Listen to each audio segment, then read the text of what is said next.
Conference হলে আয়োজিত সাংবাদিক সম্মেলনে আমাদের মধ্যে উপস্থিত রয়েছেন ত্রিপুরা প্রদেশ বিজেপির মাননীয় রাজ্য সভাপতি শ্রী রাজীব ভট্টাচার্য মহোদয়। উপস্থিত রয়েছেন আমাদের রাষ্ট্রীয় মন্ত্রী ন্যাশনাল সেক্রেটারি শ্রী ঋতুরাজ সিনহা মহোদয়। উপস্থিত রয়েছেন ত্রিপুরা প্রদেশ বিজেপির মাননীয় সাধারণ সম্পাদক শ্রী অমিত রক্ষিত মহোদয়। আমি প্রথমেই বিনম্র অনুরোধ করব ত্রিপুরা প্রদেশ বিজেপির মাননীয় রাজ্য সভাপতি শ্রী রাজীব ভট্টাচার্য মহোদয়কে আপনাদেরকে সম্বোধন করার জন্য, এবং এরপর আমাদের রাষ্ট্রীয় মন্ত্রী শ্রী ঋতুরাজ সিনহা মহোদয় আপনাদের উদ্দেশ্যে ওনার সম্ভাষণ রাখবেন। সাংবাদিক বন্ধুদের আমি স্বাগত জানাচ্ছি, অভিনন্দন জানাচ্ছি। আজকের এই প্রেস কনফারেন্সে আমাদের মধ্যে উপস্থিত আছেন আমাদের ন্যাশনাল সেক্রেটারি এবং উত্তর পূর্বাঞ্চলের সহকারী কোঅর্ডিনেটর মাননীয় শ্রী ঋতুরাজ সিনহাজি। উপস্থিত আছেন আমার জেনারেল সেক্রেটারি শ্রী অমিত রক্ষিত, আমাদের মুখ্য প্রবক্তা সুব্রত চক্রবর্তী মহোদয়, ঋতুরাজ সিনহাজি আমাদের মধ্যে উপস্থিত হয়েছেন, আপনাদেরকে সম্বোধিত করবেন। তো উনি ন্যাশনাল সেক্রেটারি, মূলত উনি পাটনা থেকে, বিহার থেকে উনি বিলং করেন। আর 2023-এ যখন আমরা আমাদের এই ত্রিপুরা রাজ্য নির্বাচনে আমরা সক্রিয় ছিলাম, আমাদের নর্থ ইস্টের কোঅর্ডিনেটর সম্বিত পাত্রাজি আমাদের সঙ্গে ছিলেন। আর আমাদের ঋতুরাজ সিনহাজি সহকারী উত্তর পূর্বাঞ্চলের কোঅর্ডিনেটর হয়ে মেঘালয় এবং নাগাল্যান্ডে যে সরকার আমরা এনেছি, ওনার কৃতিত্বটা উনারই পুরো। তো আমরা স্বাগত জানাচ্ছি উনাকে। তো আপনারা জানেন যে আমাদের ভারতবর্ষের প্রধানমন্ত্রী নরেন্দ্র মোদীজির 9 বছর যে পূর্তি হয়েছে, সেই 9 বছরকে আমরা বিভিন্ন কর্মসূচির মাধ্যমে, আপনারা অবগত আছেন যে আমরা বিভিন্ন কর্মসূচির মাধ্যমে আমরা এই 9 বছরের যে কার্যকাল, আগামী 1 মাস ব্যাপী আমরা বিভিন্ন কর্মসূচির মাধ্যমে সেটা বাস্তবায়নের জন্য আমরা উদ্যোগ গ্রহণ করেছি। তারই অঙ্গ হিসেবে আমাদের এখানে কিরকম কাজ হচ্ছে, কিভাবে চলছে, সেই ব্যাপারে বিস্তারিত প্রবাস, সমস্ত সেন্ট্রাল লিডাররাও আমাদের রাজ্যে প্রবাস করছেন। আমাদের কেন্দ্রীয় মন্ত্রী রাজীব চন্দ্রশেখরজিও ওনার প্রবাস শুরু হয়েছে, আজকে উনি খোয়াইতে আছেন।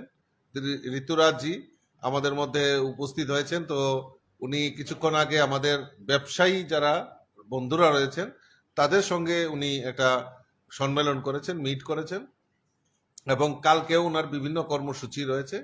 তো আমি ঋতুরাজ সিনহাজিকে আমি অনুরোধ করব আপনাদের সামনে ওনার মূল্যবান বক্তব্য তুলে ধরার জন্য।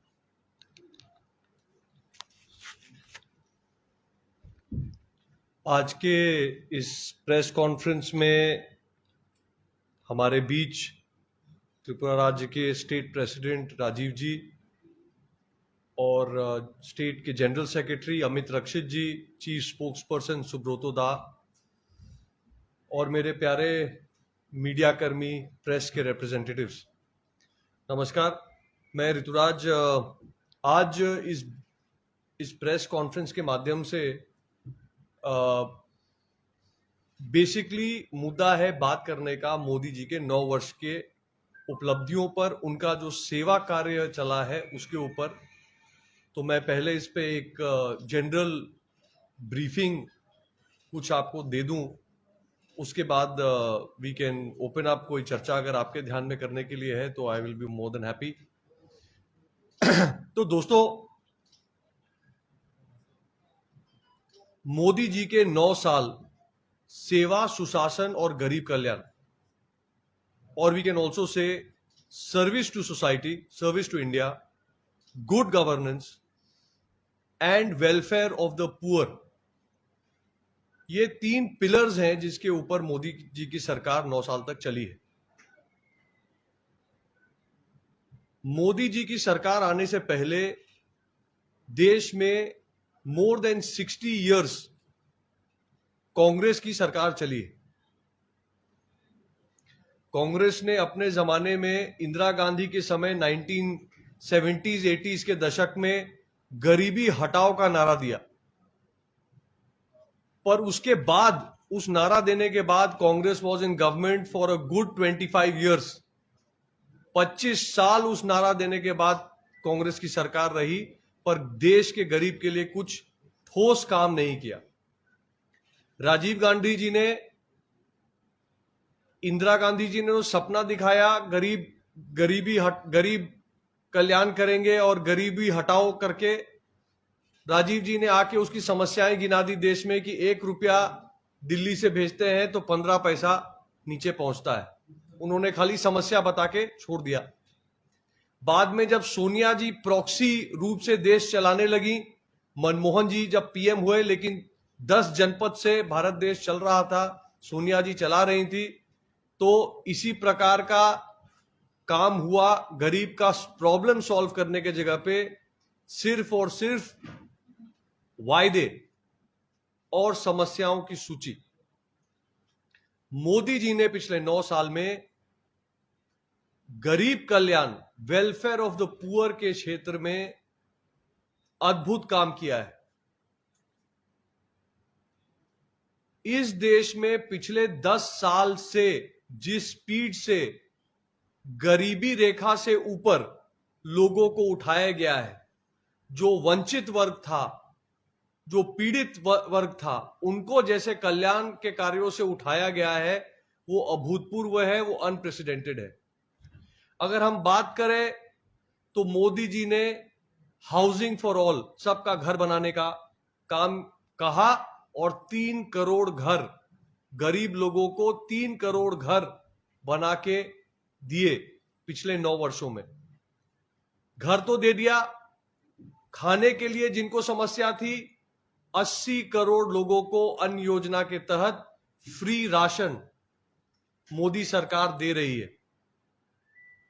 घर में सहूलियत हो, उसके लिए बिजली हर एक गांव, हर एक घर तक पहुंची है। महिलाओं को खाना बनाने में समस्या ना हो, इसलिए 9.5 करोड़, 9.6 करोड़ महिलाओं को फ्री गैस उपलब्ध कराया गया है। घर पे पानी की समस्या थी, टैप्ड वाटर कनेक्शन नहीं था इस देश में। पिछले कुछ ही वर्षों में करोड़ों करोड़ घर तक tap water connection Modi ji की सरकार ने जल जीवन मिशन के तहत पहुंचाया है। और सिर्फ ये नहीं, घर की बंदोबस्त नहीं की, गांव तक सड़क पहुंचाई, स्किल डेवलपमेंट की व्यवस्था की। एजुकेशन सेक्टर में पहली बार वेरियस वर्नैक्युलर लैंग्वेजेस में, क्षेत्रीय भाषाओं में भी आज हम इंजीनियरिंग और डॉक्टरी की पढ़ाई कर सकते हैं, इसकी व्यवस्था की, ताकि कोई नॉन इंग्लिश स्पीकिंग आदमी वंचित न रह जाए। मोदी जी ने विकास का कार्य किया और न्याय, सामाजिक न्याय का भी कार्य किया। पहले बार जो ओबीसी कमीशन था, उसको नेशनल रूप में एक अधिकार दिया कि वो अपने समाज के लिए काम कर सके। देश में 8.5% ट्राइबल पॉपुलेशन है, लेकिन मोदी जी ने पहली बार तय किया कि कोई ट्राइबल हमारे देश का राष्ट्रपति भी हो सकता है, और माननीय द्रौपदी मुर्मू जी को देश का राष्ट्रपति बनवाने का काम मोदी जी ने किया। मोदी जी ने जो जनरल कास्ट है, उनको भी, उसमें जो जनरल क्लासेस में भी जो गरीब लोग हैं, उनके लिए इकोनॉमिकली वीकर सेक्शन डिक्लेयर करके उनको भी रिजर्वेशन देने का काम किया।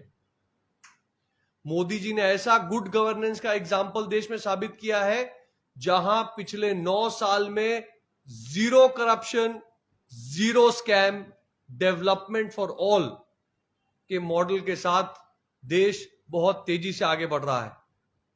आज देश दुनिया की 5वीं सबसे बड़ी इकॉनमी है, 5th largest GDP in the world. 2014 से पहले इंडिया का रैंक नंबर 10 पे था।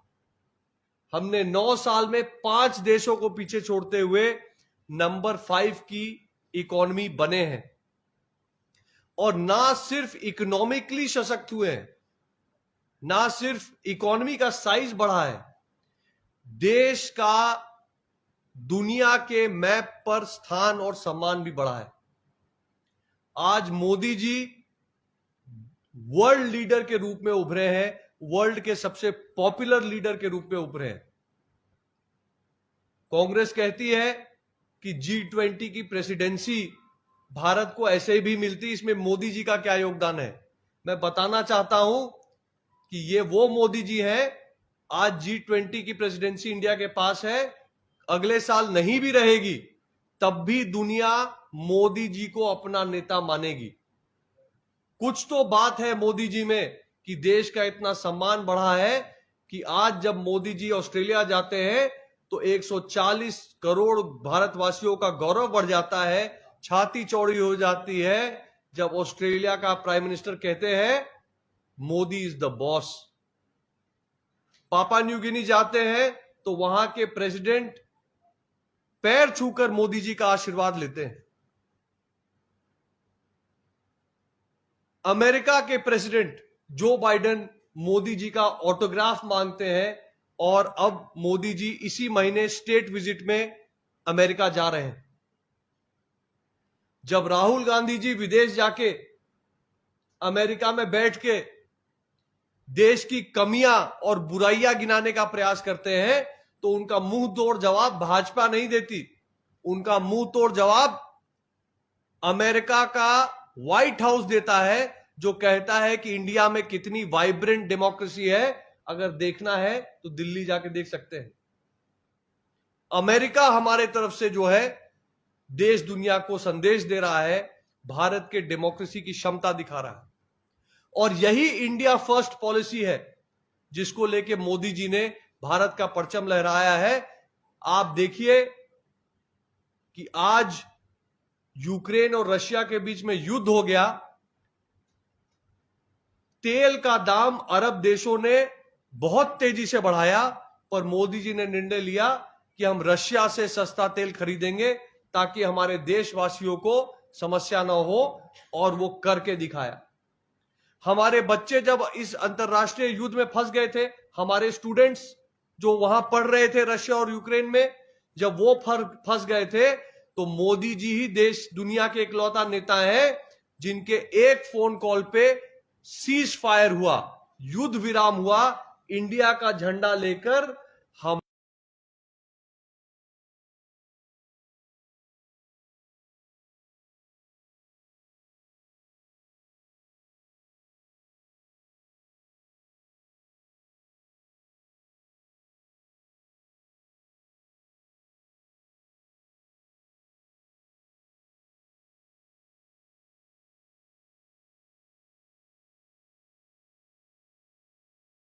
हमारे घर के हजारों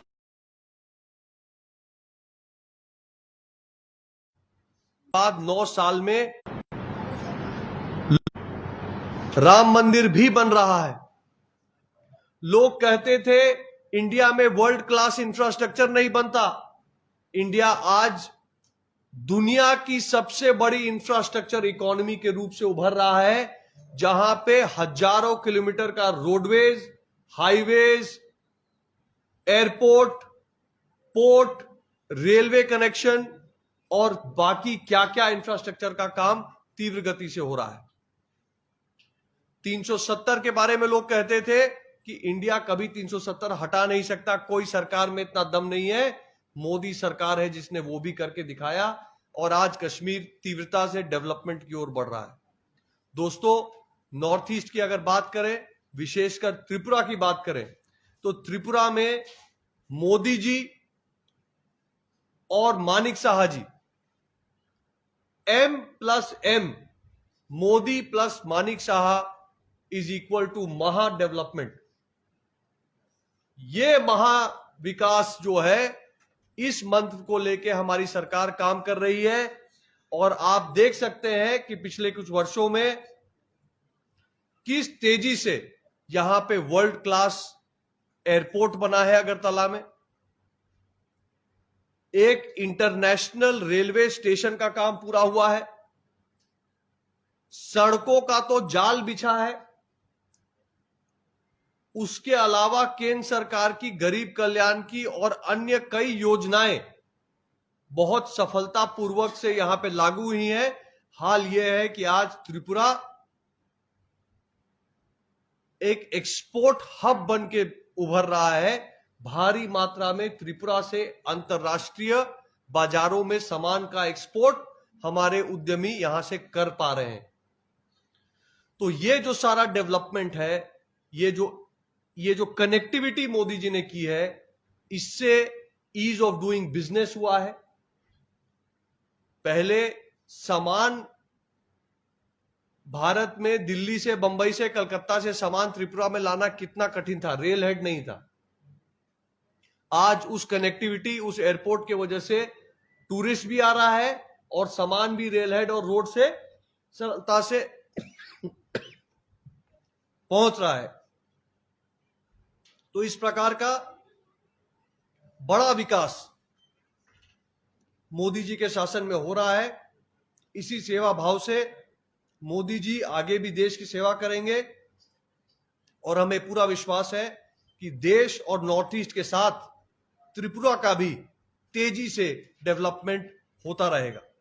यही बातें थी। आपका धन्यवाद। प्रश्न अगर है तो। हाँ, কোনো কারোর কিছু প্রশ্ন জিজ্ঞাসা? ये रिजल्ट हो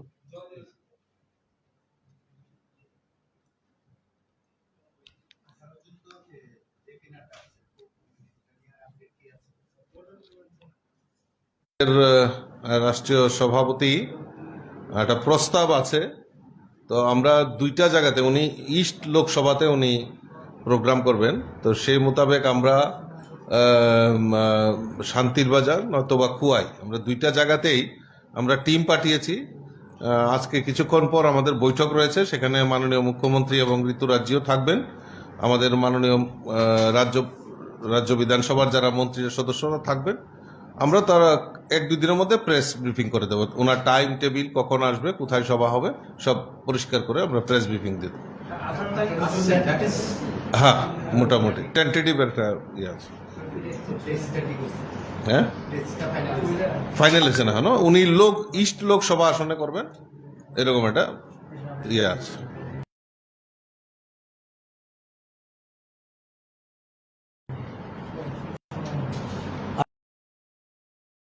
আর কিছু কারোর?